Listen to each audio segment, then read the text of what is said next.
유네스코 본부, 파리. 한 여성이 회의장 스크린을 보고 얼어붙습니다. 자기 할머니 사진이 중국 문화로 등재되고 있었습니다. 중국이 움직이기 시작했습니다. 카자흐스탄, 우즈베키스탄, 러시아에 흩어진 50만 명의 문화를 자국 것으로 만들려는 겁니다. 국제사회는 침묵했습니다. 이들은 어디에도 기록되지 않은 사람들이었으니까요. 국적도 없고 나라도 없는 사람들의 문화는 누구 것일까요?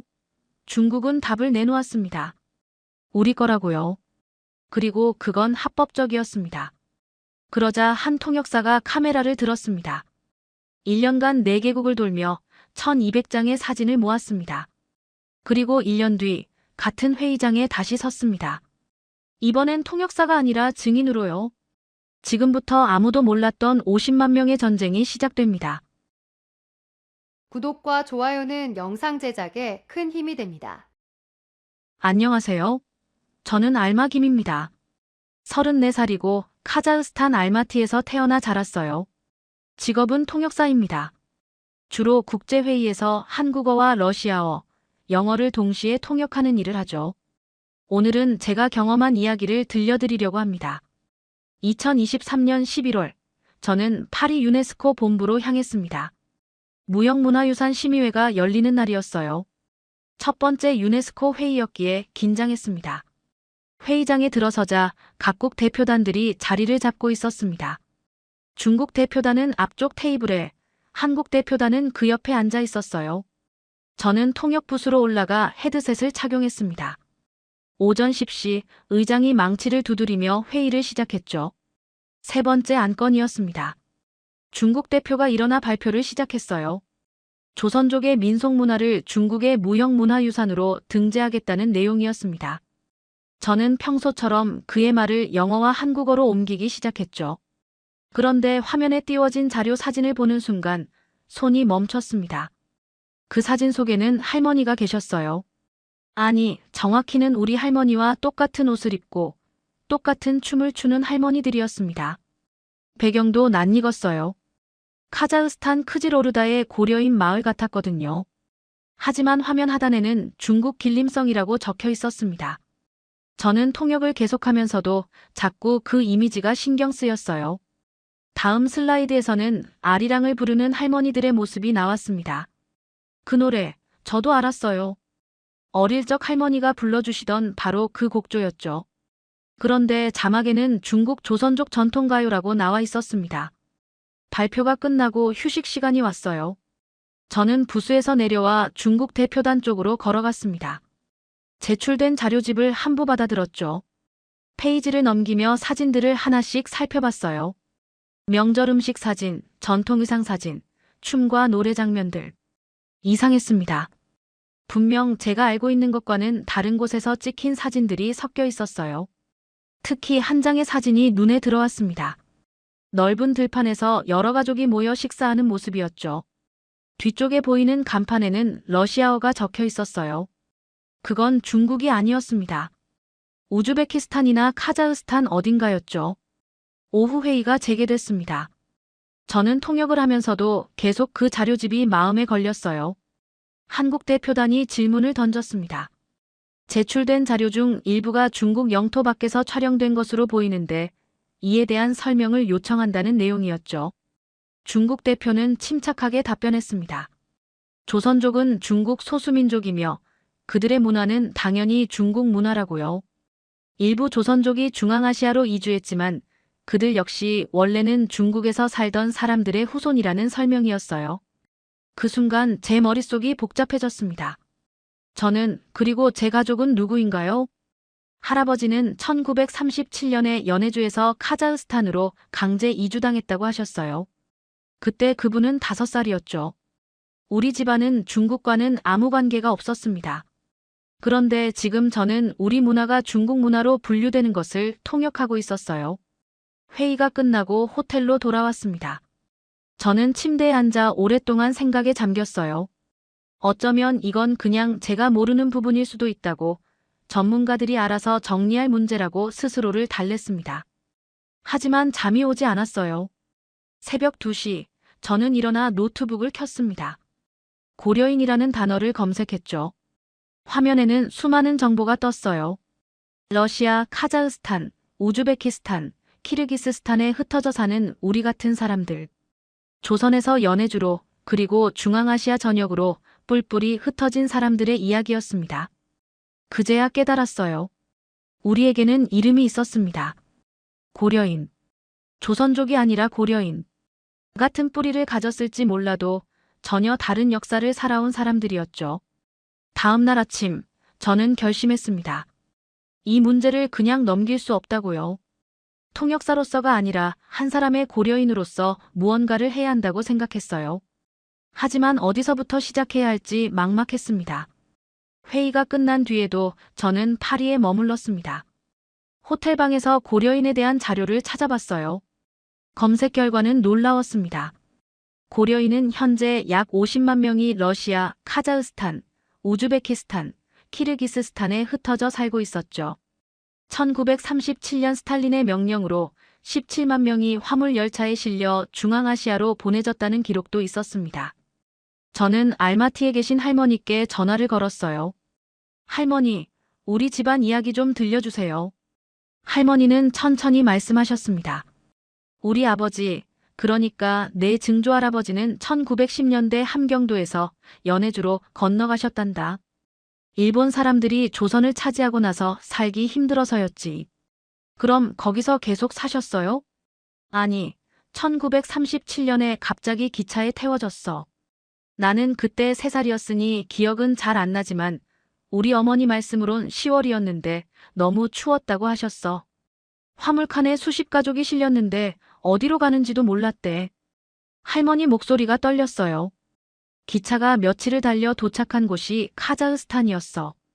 아무것도 없는 벌판이었지. 그해 겨울에 많은 사람이 죽었단다. 할머니, 우리는 왜 고려인이라고 불러요? 우린 조선에서 왔지만 조선 사람도 러시아 사람도 아니었어. 소련 정부는 우리를 믿지 않았거든. 그래서 우리를 고려인이라고 불렀지. 고려는 옛날 나라 이름이잖니. 전화를 끊고 한참을 생각했습니다. 우리 가족은 중국과는 전혀 관계가 없었어요. 연해주에서 중앙아시아로 직접 온 거였죠. 다음 날 저는 한국 대표단의 김 박사님을 만났습니다. 60대 초반으로 보이는 그분은 한국문화재청 전문가였어요. 박사님, 어제 중국 측 자료에 대해 어떻게 생각하세요? 복잡한 문제지. 조선족은 중국 국적이니 중국이 자국 문화로 등재하려는 건 이해해. 하지만 그 자료 속에 명백히 중앙아시아 사진들이 있더군. 그건 문제야. 저는 고려인인데 우리 문화가 조선족과 같이 분류되는 게 맞나요? 박사님이 저를 똑바로 보셨습니다. 국제사회는 고려인의 존재를 잘 몰라. 유네스코도 마찬가지지. 국가 단위로만 문화를 분류하거든. 여러 나라에 흩어진 사람들의 문화는 어떻게 다뤄야 할지 기준이 없어. 그렇다면 우리는 어떻게 해야 하나요? 증명해야지. 고려인이 조선족과 다르다는 것을. 독립적인 문화 공동체라는 것을. 자료가 필요해. 사진, 영상, 기록, 증언. 그리고 무엇보다 용기가. 저는 오후 내내 생각했습니다. 통역사일 뿐인 제가 무슨 일을 할 수 있을까요? 하지만 동시에 이런 생각도 들었어요. 만약 제가 하지 않으면 누가 하겠어요? 호텔방으로 돌아와 노트를 펼쳤습니다. 계획을 세웠어요. 첫째, 알마티로 돌아가 할머니와 어르신들 이야기를 듣는다. 둘째, 우즈베키스탄, 키르기스스탄, 러시아의 고려인들을 찾아간다. 셋째, 그들의 이야기와 문화를 기록한다. 넷째, 유네스코에 제출한다. 막막했습니다. 하지만 시작은 해야 했어요. 저는 노트북을 열고 파리에서 알마티로 가는 가장 빠른 비행기를 찾았습니다. 일주일 뒤, 저는 알마티 공항에 도착했습니다. 11월 말이었어요. 차갑고 건조한 바람이 얼굴을 스쳤습니다. 할머니 댁으로 가는 택시 안에서 저는 노트와 카메라를 꺼냈습니다. 파리에서 사온 신형 녹음기도 있었어요. 이제 본격적으로 시작할 때였습니다. 할머니는 현관에서 저를 기다리고 계셨어요. 얼굴에는 주름이 가득했지만 눈빛만은 또렷했습니다. 할머니, 제가 부탁드릴 게 있어요. 저는 짐을 내려놓으며 말했습니다. 뭔데 그렇게 진지하니? 할머니와 마을 어르신들 이야기를 듣고 싶어요. 우리 고려인의 문화에 대해서요. 사진도 찍고 기록도 남기고 싶습니다. 할머니가 잠시 생각하시더니 고개를 끄덕였어요. 알았다. 내일 마을 회관으로 가자. 어르신들께 말씀드릴게.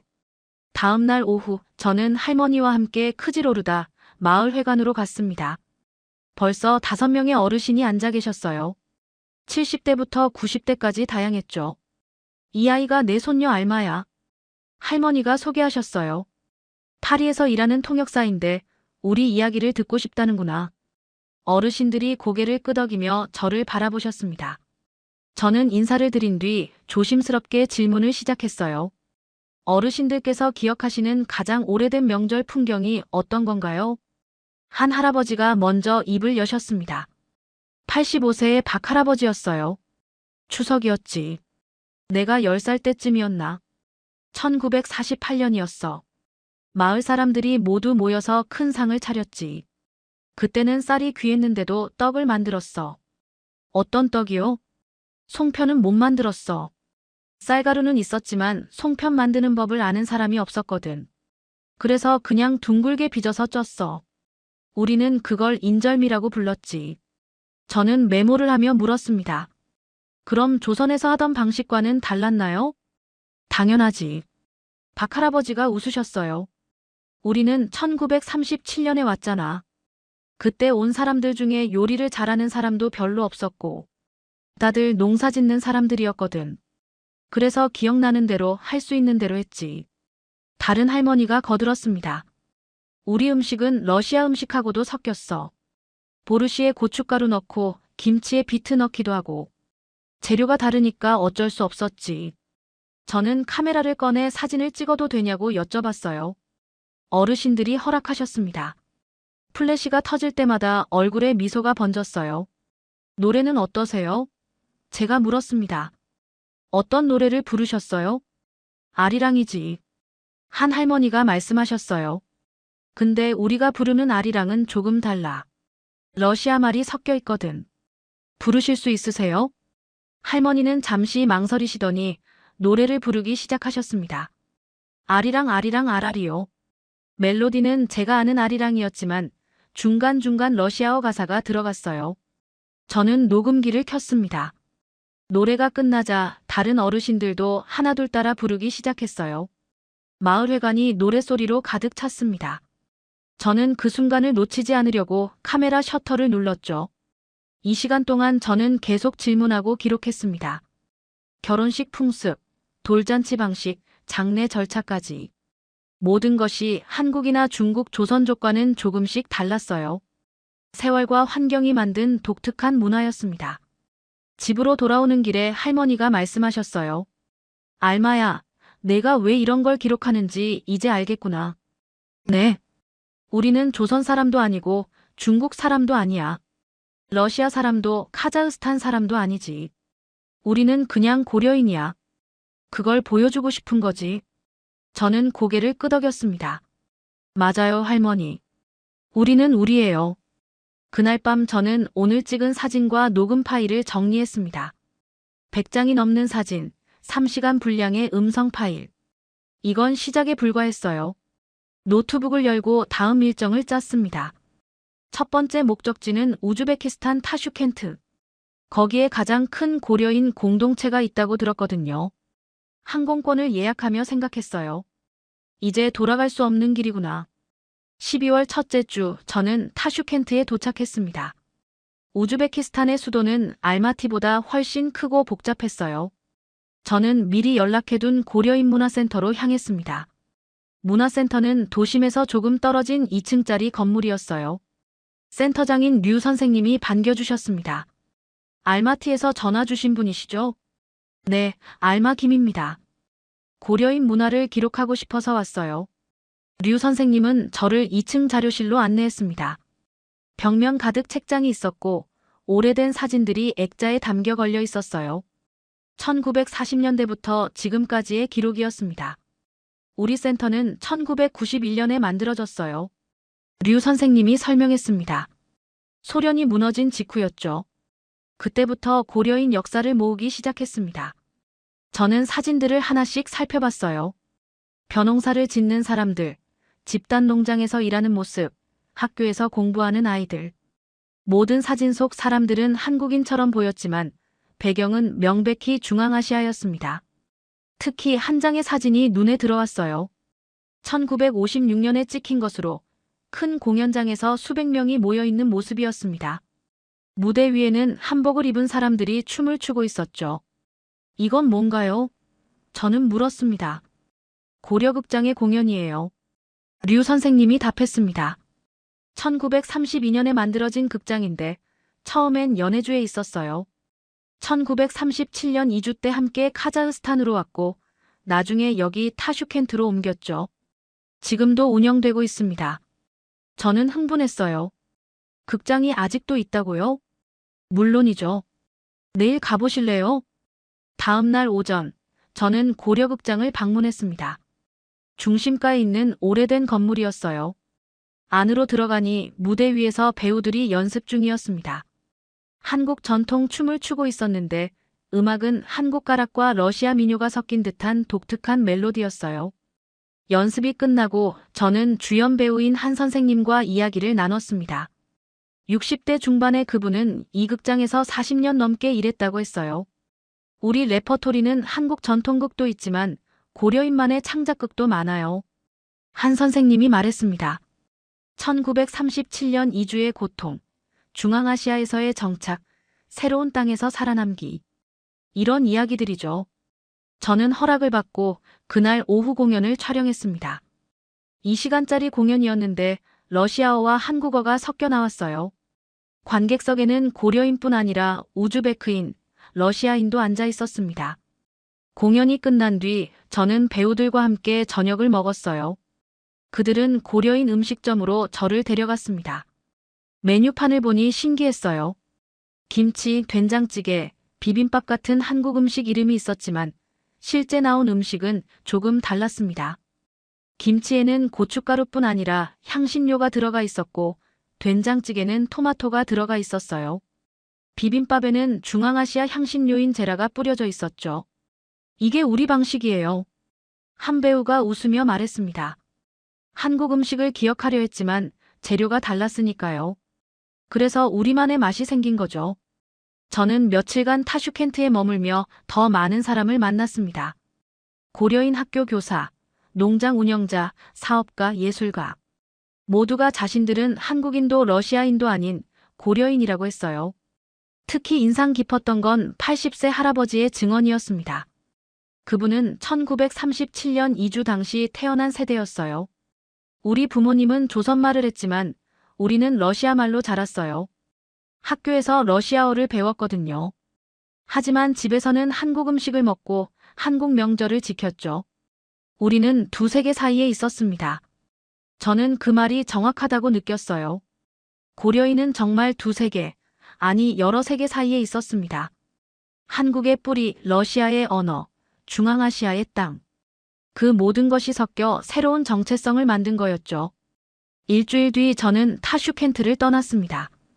가방 속에는 500장이 넘는 사진과 20시간 분량의 인터뷰가 담겨 있었어요. 증거는 계속 쌓이고 있었습니다. 2024년 1월, 저는 러시아 블라디보스토크행 비행기에 올랐습니다. 연해주 고려인들이 처음 정착했던 그곳이었어요. 블라디보스토크는 눈으로 뒤덮여 있었습니다. 한인회관에서 회장님이 저를 맞아주셨어요. 70대의 최 회장님은 연해주 태생 고려인 4세였습니다. 최 회장님은 저를 신안촌 유적지로 데려갔습니다. 1911년 최초의 한인 마을터였어요. 기념비와 함께 1920년대부터 1937년까지의 사진들이 있었습니다. 사진 속 사람들은 한복과 러시아식 의복을 함께 입었고 간판에는 한글과 러시아어가 적혀 있었어요. 이미 그때부터 두 문화가 섞인 거였죠. 그런데 1937년 가을, 모든 게 끝났습니다. 단 2개월 만에 17만 명이 떠났어요.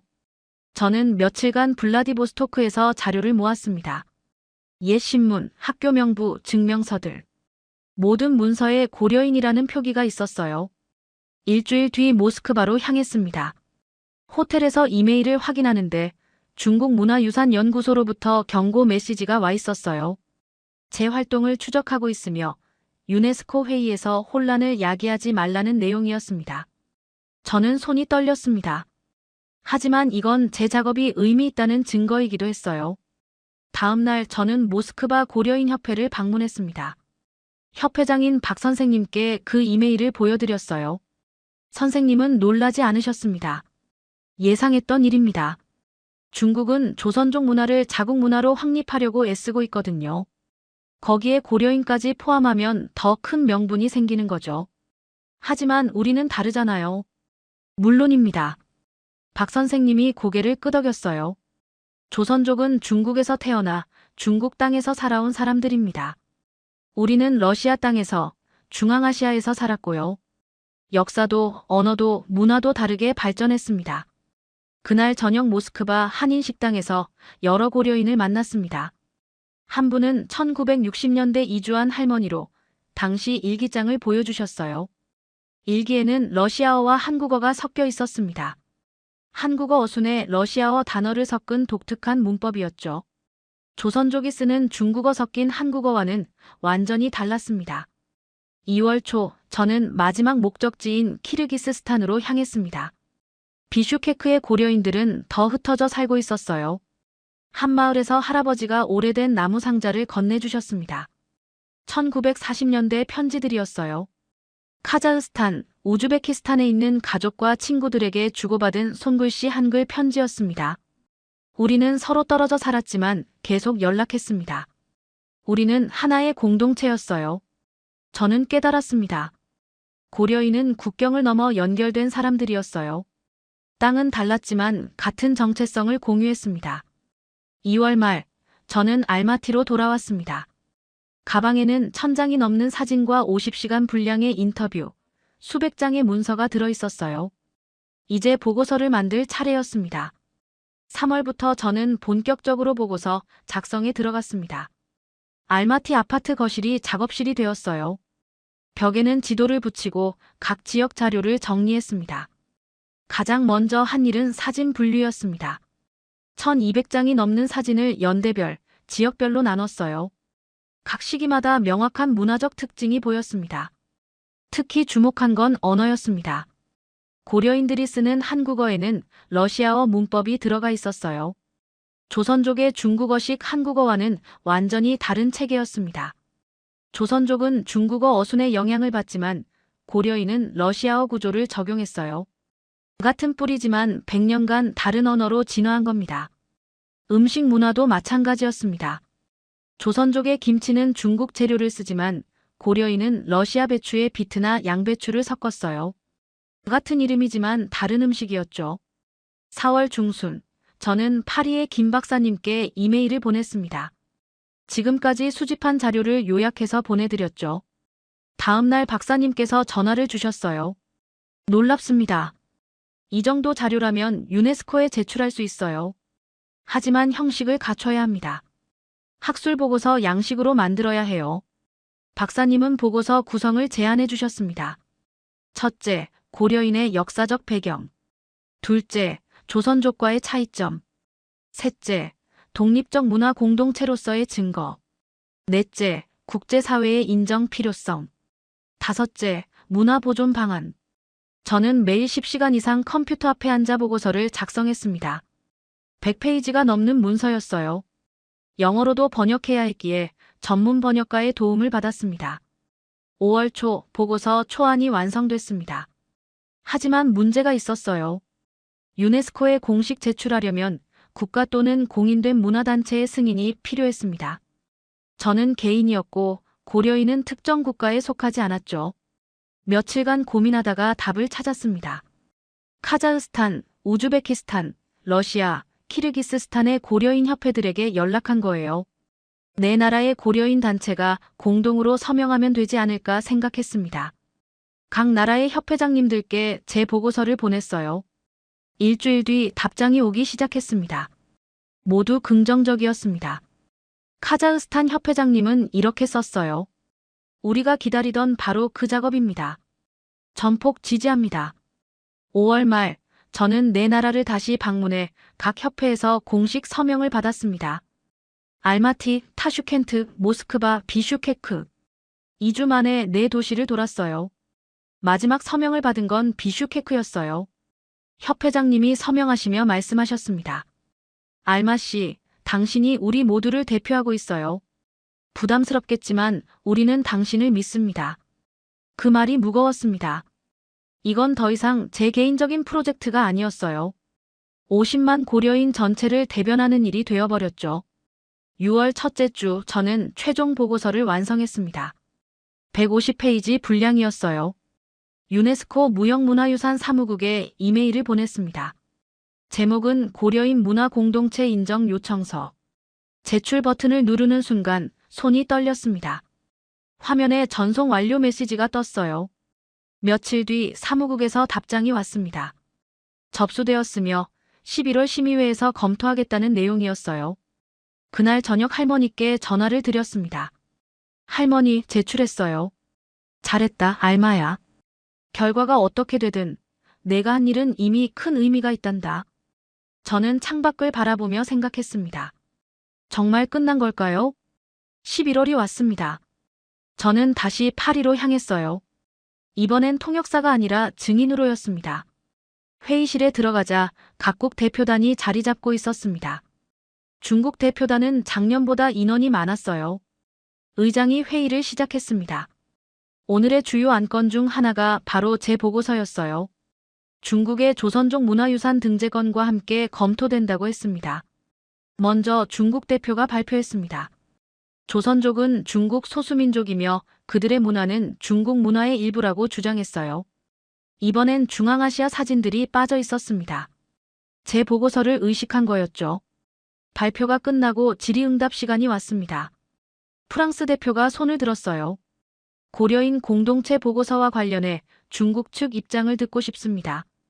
중국 대표는 침착하게 답했습니다. 고려인은 역사적으로 조선에서 이주한 사람들이며 조선족과 같은 기원을 가집니다. 문화적으로도 유사하므로 별도로 구분할 필요가 없다고 봅니다. 그때 의장이 저를 불렀습니다. 알마 김씨, 보고서 제출자로서 의견을 말씀해 주시겠습니까? 저는 천천히 일어났습니다. 준비한 원고는 가방에 넣어뒀어요. 존경하는 의장님, 각국 대표님들. 저는 카자흐스탄 고려인 3세 알마 김입니다. 1년 전 이 자리에서 통역사로 일하며 의문을 품었습니다. 저희 할머니는 1937년 연해주에서 카자흐스탄으로 이주하셨습니다. 중국 땅을 밟아본 적이 없어요. 우리 가족 4대가 중앙아시아에서 살았습니다.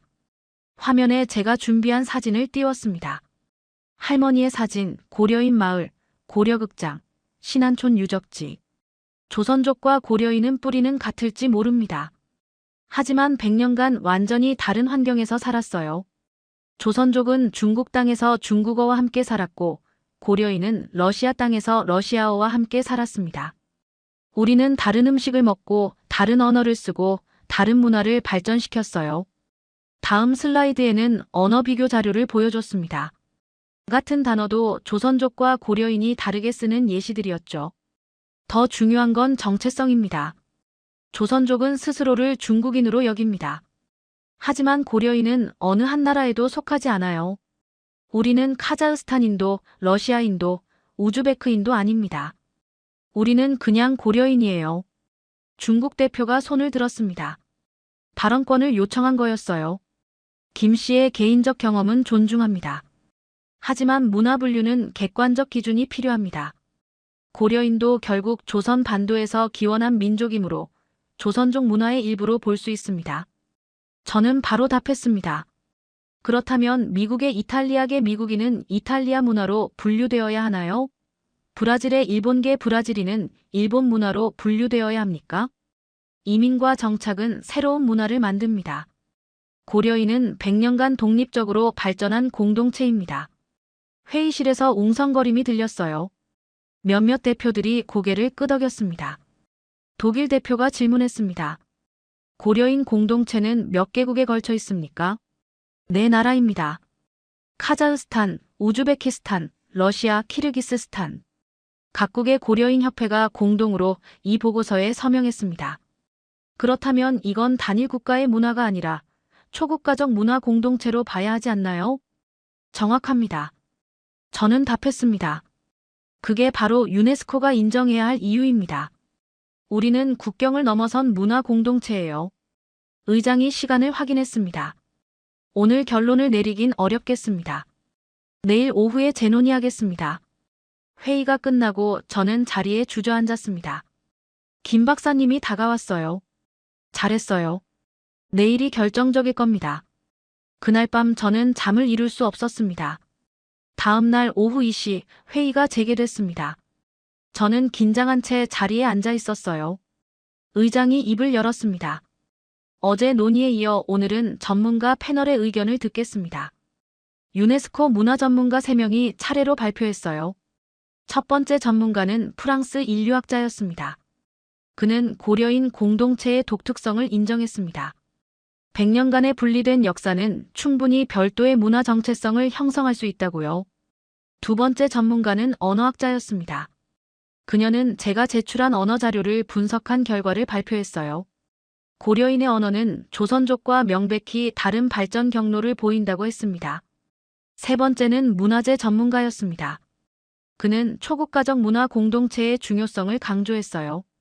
국경에 갇히지 않는 문화야말로 유네스코가 보호해야 할 대상이라고요. 중국 대표가 다시 발언권을 요청했습니다. 그는 신중한 어조로 말했어요. 중국은 조선족 문화를 등재하는 것과 별개로 고려인 공동체의 존재를 부정하지 않습니다. 다만 두 집단이 역사적으로 연결되어 있다는 점을 강조하고 싶습니다. 저는 이 말의 의미를 이해했습니다. 중국이 한 발 물러선 거였어요. 의장이 투표를 제안했습니다. 고려인을 독립적 문화 공동체로 인정할 것인가에 대한 표결이었어요.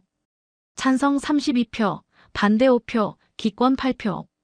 가결되었습니다. 회의실에 박수가 터졌습니다. 저는 울음이 나올 것 같았어요. 김 박사님이 제 손을 잡아주셨습니다. 하지만 의장의 말은 계속됐어요. 다만 조건이 있습니다. 고려인 문화는 조선족 문화와 공통된 뿌리를 가진 것으로 기록됩니다. 두 문화 모두 한반도 기원 문화의 변형으로 분류되지만 각각 독립적인 발전 경로를 거친 것으로 인정합니다. 완벽한 승리는 아니었습니다. 하지만 중요한 건 고려인이라는 이름이 공식적으로 인정받았다는 거예요. 회의가 끝나고 저는 밖으로 나왔습니다. 파리의 하늘은 맑았어요. 핸드폰을 꺼내 할머니께 전화를 걸었습니다. 할머니, 됐어요. 고려인이 인정받았어요. 전화 너머로 할머니의 울음소리가 들렸습니다. 잘했구나, 알마야. 정말 잘했어. 그날 저녁 저는 센 강변을 걸으며 생각했습니다. 이건 끝이 아니라 시작이에요. 이제 고려인은 국제사회에서 공식적으로 존재하는 문화 공동체가 됐습니다. 앞으로 우리 문화를 보존하고 발전시켜야 할 책임이 생긴 거죠. 한 달 뒤 저는 알마티로 돌아왔습니다. 공항에는 할머니와 마을 어르신들이 나와 계셨어요. 그분들은 저를 보자 환호했습니다. 우리도 이제 이름이 있구나. 한 할아버지가 말씀하셨어요. 처음부터 있었어요. 저는 답했습니다. 다만 세상이 몰랐을 뿐이죠. 그 후 저는 통역사 일을 계속하면서도 고려인 문화 기록 작업을 이어갔습니다. 더 많은 사진을 모으고 더 많은 이야기를 듣고 젊은 세대에게 우리의 역사를 전했어요. 2년 뒤 유네스코는 고려인 문화센터 설립을 지원했습니다. 알마티에 세워진 센터는 네 나라 고려인들의 만남의 장소가 됐죠. 거기서 우리는 우리의 언어를 가르치고 우리의 노래를 부르고 우리의 역사를 기억합니다. 저는 지금도 가끔 그 센터에 갑니다. 벽에 걸린 사진들을 보면서 생각해요. 우리는 국가 없는 사람들이었지만 이제는 이름 있는 공동체입니다. 고려인. 그 이름 안에 100년의 역사와 50만 명의 삶이 담겨 있습니다. 오늘도 센터에서는 아이들이 아리랑을 배우고 있어요. 러시아어가 섞인 우리만의 아리랑을요. 그 노래를 들으며 저는 확신합니다. 우리의 이야기는 계속될 거라고요.